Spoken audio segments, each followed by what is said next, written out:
Voilà, bonjour à tous. Nous sommes heureux de nous retrouver ensemble pour partager un message. J'aimerais simplement vous parler de qu'est-ce que nous recherchons exactement. Pour nous, à Niort, ça va être la reprise. Et justement, au niveau de la reprise, on recherche peut-être quelque chose.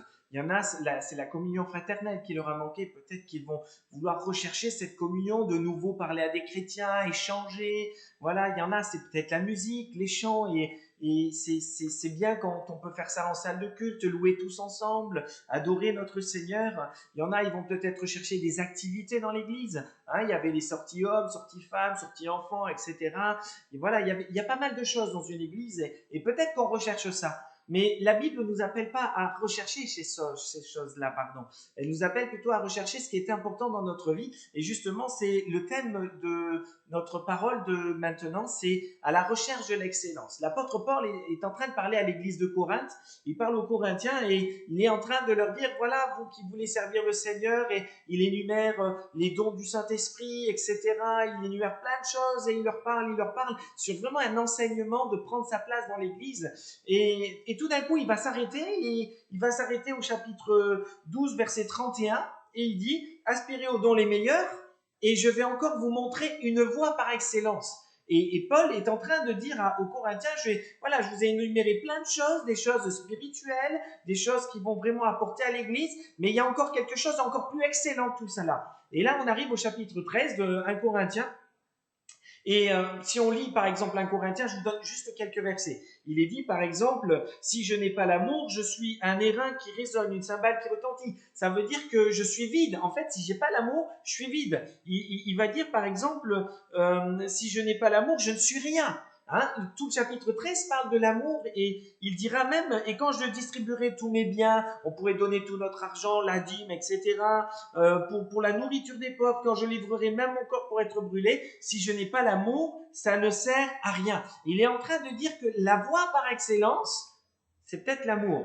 Et c'est l'amour. C'est ce qu'il dit. Et je crois que c'est important de parler aussi ce que nous, on voudrait rechercher vraiment à la reprise de l'Église. La reprise de l'Église, c'est pas une question d'activité, c'est pas une question de chant, même s'il faut de la qualité. Dieu est pour la qualité, Dieu est pour vraiment des choses de très bonnes. Mais il nous rappelle vraiment que la base, c'est l'amour. Et ce que nous devons rechercher au travers de l'Église, au travers de la communion fraternelle, au travers de ce que nous recevons de Dieu, c'est l'amour. Et l'excellence passe par la révélation de l'amour de Dieu. Et justement, il y a pas mal de passages qui parlent de l'amour de Dieu. Prenez par exemple un verset qu'on connaît bien.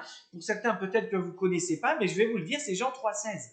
Car Dieu a tant aimé le monde, il m'a tant aimé moi, il vous a tant aimé vous, qu'il a donné son Fils unique, Jésus-Christ, afin que quiconque croit en lui ne périsse point, mais qu'il ait la vie éternelle. Tout d'un coup, on se rend compte que Dieu est intervenu en donnant ce qu'il y avait de plus précieux à son cœur, son Fils, Jésus-Christ. Et par amour, il donna Jésus pour nous, afin que nous soyons sauvés. Et ça, c'est une réalité. Donc, c'est vrai qu'on a beau avoir beaucoup de choses, beaucoup d'activités, aller à l'église, mais si on n'a pas l'amour, on n'est rien. Et Dieu révèle sa puissance, son autorité, sa vie, au travers de son amour pour nous.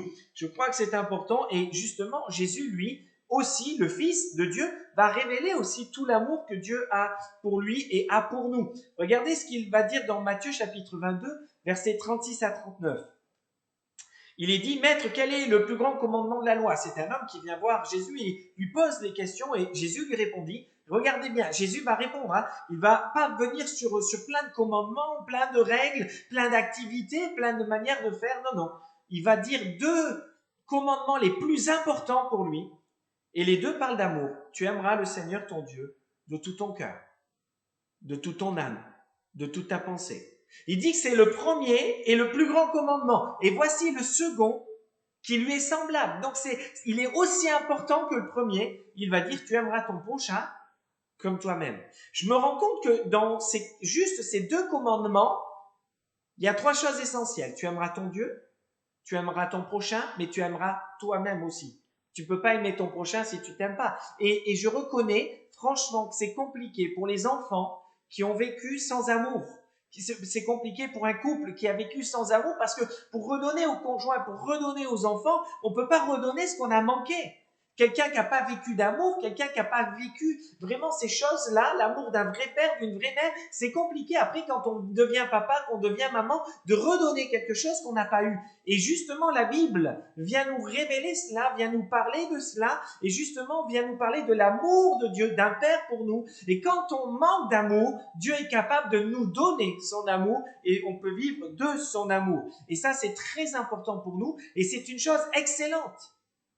On va dans l'excellence et je veux vraiment vous encourager parce qu'aujourd'hui, on voudrait des églises magnifiques et dès qu'il y a quelque chose qui ne va pas, on jette la pierre sur l'autre, on dit oui, mais c'est une église qui manque d'amour. Non, non, non. Déjà, apprenons-nous à aimer. Et quand on aime, vous verrez une chose, c'est qu'on pardonne. Mais ça, on verra ça un peu plus loin. Mais en attendant, dans Jean chapitre 15, versets 12 et 14, il est dit, c'est ici mon commandement, c'est Jésus qui parle, aimez-vous les uns les autres comme je vous ai aimé. Ah, c'est bien ça. Aimez-vous les uns les autres comme je vous ai aimé. Justement, jusqu'à quand on peut, et comment on peut nous aimer les uns les autres? Il n'y a pas de plus grand amour, Jésus ajoute, que de donner sa vie pour ses amis. Et il va dire à ses disciples, aux gens qui sont en face de lui, vous êtes mes amis si vous faites ce que je vous commande. Jésus est en train de dire, moi, par amour pour vous, je vous ai donné ma vie. Mais vous devez faire pareil. Vous devez aussi donner votre vie pour vos amis, pour ceux que vous aimez. Et la difficulté, c'est que là, il n'est pas de dire, tiens, je vais mourir pour quelqu'un. C'est pas ça. Mais quand on aime, ça coûte.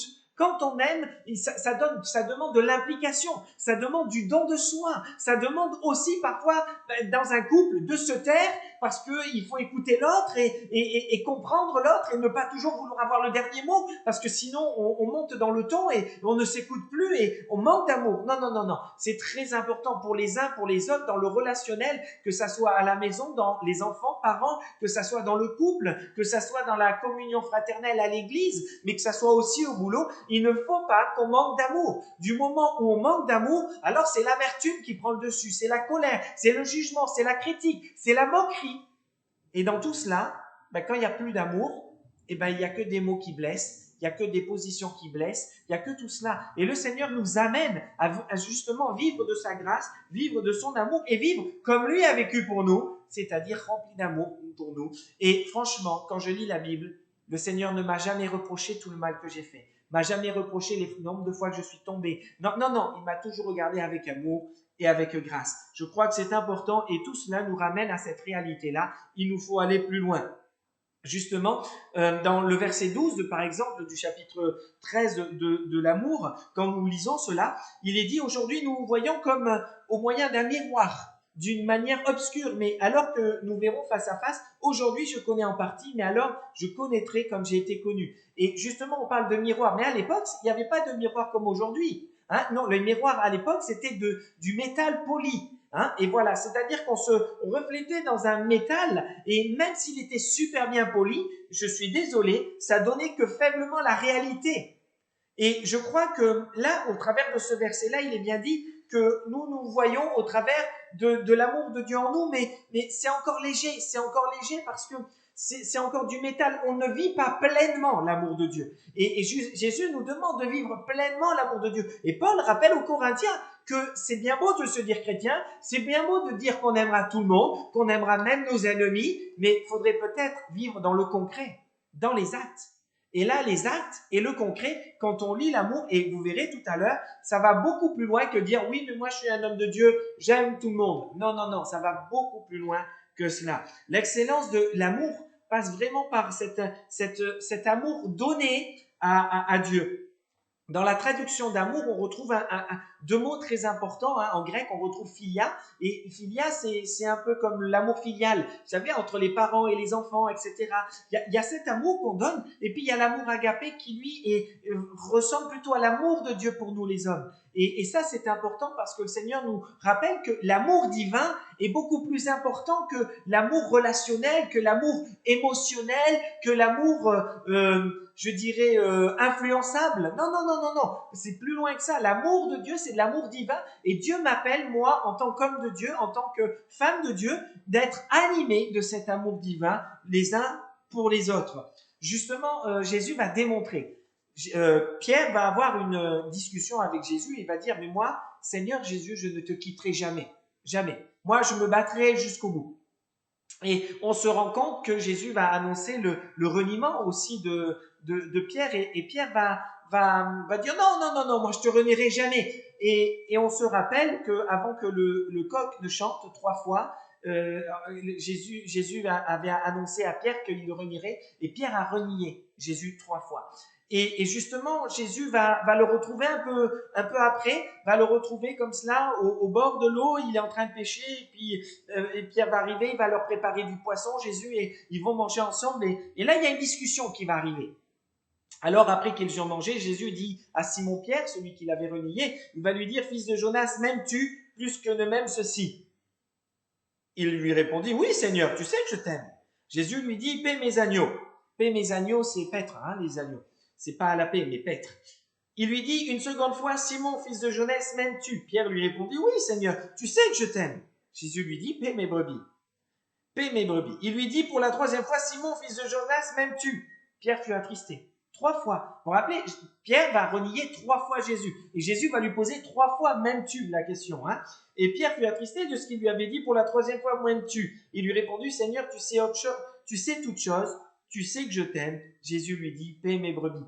Je crois que Jésus, ce qu'il voulait montrer à Pierre à ce moment-là, c'est que son amour ne l'a pas condamné. Mais oui, l'amour de Jésus n'a pas condamné Pierre.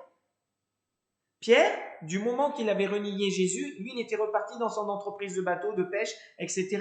Et c'est Jésus qui va retrouver Pierre une seconde fois. Et qui va être là et qui va même lui préparer du poisson pour qu'il mange, etc. Et là, il est en train d'aller au fond des choses. Il est en train de lui dire, voilà, c'était pas les actes, c'était pas ton action, c'était pas ton reniement, c'était pas ça qui m'intéresse. Moi, ce qui m'intéresse, c'est ce qu'il y a au fond de ton cœur. Toi qui te dis chrétien, toi qui te dis croyant, qu'est-ce que tu as au fond du cœur pour Dieu? Jésus est en train d'aller au fond des choses avec Pierre et il lui dit, voilà, et si tu m'aimes, tu me serviras pour les brebis. C'est ça en gros. Et je crois que si on aime Jésus, cet amour ne doit pas dire simplement je reste à la maison et puis je me contente de ça. Non, non, la reprise arrive, il va falloir servir à l'église, il va falloir témoigner, il va falloir être fidèle, il va falloir de nouveau s'engager, il va falloir aider l'église, il va falloir aider vraiment tout cela, l'œuvre de Dieu. Et Jésus est en train de dire, voilà, tout ça c'est bien, mais d'abord ton cœur qui m'intéresse. Et Pierre a réalisé cela et je crois que c'est quelque chose de merveilleux parce que quand on vit l'amour de Christ au travers de nos vies, alors ça change notre vie entièrement. Pourquoi? Parce que l'amour du croyant a un sens. L'amour du croyant donne un sens à sa vie et il donne de la profondeur. Et je crois que c'est très important. De toute façon, quand on parle de profondeur, on pourrait parler par exemple de fruit d'esprit. Là, quand l'arbre est bien planté, quand l'arbre est vert, il donne du fruit. Hein, et je crois que la vie du croyant doit donner du fruit. Et le premier fruit, hein, c'est marqué le fruit de l'esprit, c'est l'amour. Après vient la joie, la paix, la patience, la bonté, etc. Mais le premier, c'est l'amour. Et je crois que la vie de l'esprit, en nous, en tant que croyants, c'est l'amour, c'est une révélation de Dieu.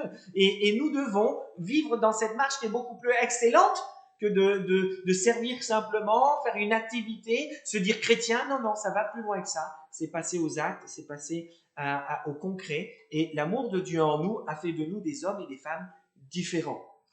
La Bible nous rappelle, par rapport au témoignage des croyants, hein, dans Jean chapitre 13, verset 35, « À ceux-ci, tous connaîtront que vous êtes mes disciples, si vous avez de l'amour les uns pour les autres. » De l'amour. Oui, mais tout le monde s'aime. Mais il y en a, ils n'arrivent pas à se parler. Tout le monde s'aime, mais il y en a, ils boudent. Tout le monde s'aime, mais il y en a, ils se font des réflexions. Tout le monde s'aime, mais tout le monde ne sert pas, parce qu'on n'est pas content d'être avec quelqu'un, etc. Ça, c'est pas l'amour.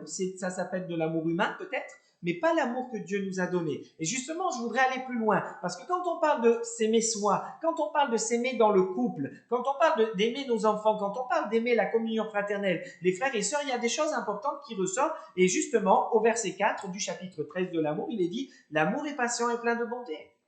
Eh oui, l'amour est plein de patience, plein de bonté. Mon frère, ma sœur, mon ami, toi qui te dis chrétien, sois rempli de patience et de bonté. Quand on te fait du mal, sois patient. Quand tu n'es pas content, sois patient. Sois patient et rempli de bonté. Ne laisse pas la chair prendre le dessus, mais laisse plutôt l'Esprit de Dieu te remplir de patience et de bonté. Et ça, c'est une chose qui est magnifique. C'est pas facile, je suis d'accord avec vous. Je suis comme vous, moi.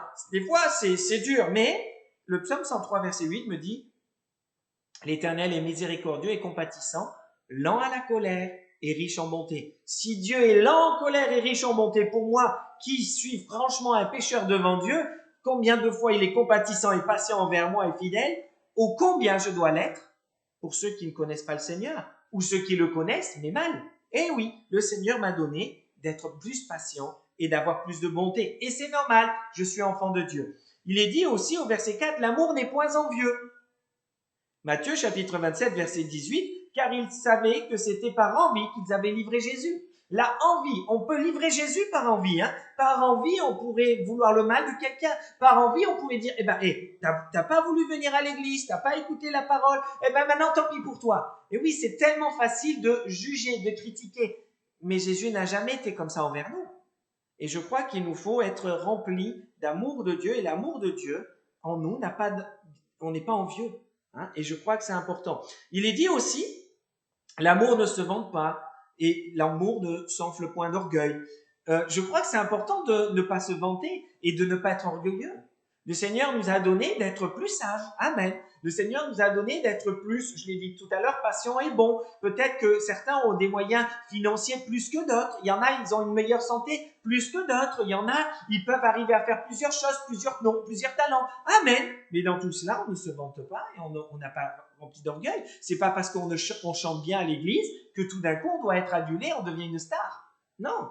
Non, la gloire revient à Dieu. Et ça, c'est important. On ne chante pas à l'église pour se rendre gloire à nous et pour dire qu'on est super musicien. Non, on rend gloire à Dieu. Et je crois que c'est important. Philippiens chapitre 2 verset 3 nous dit « Ne faites rien par esprit de parti ou par vaine gloire, mais que l'humilité vous fasse regarder les autres étant au-dessus de vous-même. » Amen. Ça veut dire une chose. Ça veut dire que quand tu vas à l'église, tu dois regarder tout le monde au-dessus de toi, même l'inconverti qui est là, non? Ça veut dire que dans ton couple, quand tu as raison et que tu vas avoir le dernier mot et que ta femme ou ton mari dit le contraire et tout, et au lieu de... Tu dois le regarder ou la regarder plus grand que toi, tes enfants, etc. Ça évitera beaucoup de problèmes, de disputes et de colère et ça amènera l'amour au milieu de nous. Ça, c'est important. Il est dit aussi au verset 5, alors je vais vous le lire dans la version français courant, parce que j'aime beaucoup la français courant. Il est dit, celui qui aime ne saurait agir à la légère et commettre des actes inconvenants. Aimer, c'est ne pas penser d'abord à soi, chercher son propre intérêt, insister sur ses droits. L'amour n'est pas irritable, il ne s'aigrit pas, comme les autres. L'amour n'est pas susceptible. Quand on aime, on ne médite pas le mal, on ne le soupçonne pas chez les autres. Si on subit des torts, on n'en garde pas rancune. Waouh! J'aime la parole de Dieu. Et vous voyez, Paul est en train d'instruire sur la théologie, il amène beaucoup de choses sur la Bible, etc. Il apporte vraiment une grande connaissance au niveau de la Bible aux chrétiens. Et tout d'un coup, il dit stop, la voie par excellence, ça va plus loin que ça. C'est l'amour. L'amour que Dieu nous a donné. L'amour que Christ nous a donné. L'amour qui est né en nous de l'amour de Dieu et de l'amour de Christ. Et il est en train de dire que là, on ne médite pas le mal, on ne soupçonne pas le mal, on ne garde pas rancune, même si on a subi des torts. Trop souvent, on veut se défendre à la place de Dieu. Laissez Dieu vous défendre. Mais vous veillez sur l'amour que Dieu a mis dans votre cœur. Je crois qu'il y a des choses qu'il nous faut vraiment veiller. Et regardez bien, l'amour ne se réjouit point de l'injustice, mais l'amour se réjouit de la vérité. Oui, l'amour libère. Dans un sens, l'amour libère, c'est vrai, s'il ne se réjouit point de l'injustice, mais l'amour se réjouit de la vérité. L'amour libère, amen, parce que Dieu est avec moi, parce que le Saint-Esprit est avec moi, parce que la Bible me dit que je suis enfant de Dieu. Alléluia. Oui, le Seigneur est avec moi et ça libère. Ça libère de la colère, ça libère de l'amertume, ça libère de beaucoup de choses. Et puis au verset 7, il est dit, l'amour excuse tout. L'amour croit tout. L'amour espère tout. L'amour supporte tout. Quand je lis l'amour excuse tout, ça veut dire pardon. Quand l'amour croit tout, ça veut dire confiance. Quand l'amour espère tout, ça veut dire espoir. Et quand l'amour supporte tout, ça veut dire victoire. Voilà ce que je voulais partager avec vous. Je crois que c'est très important de revenir à ces choses-là. Mon frère, ma sœur, mon ami, la reprise revient.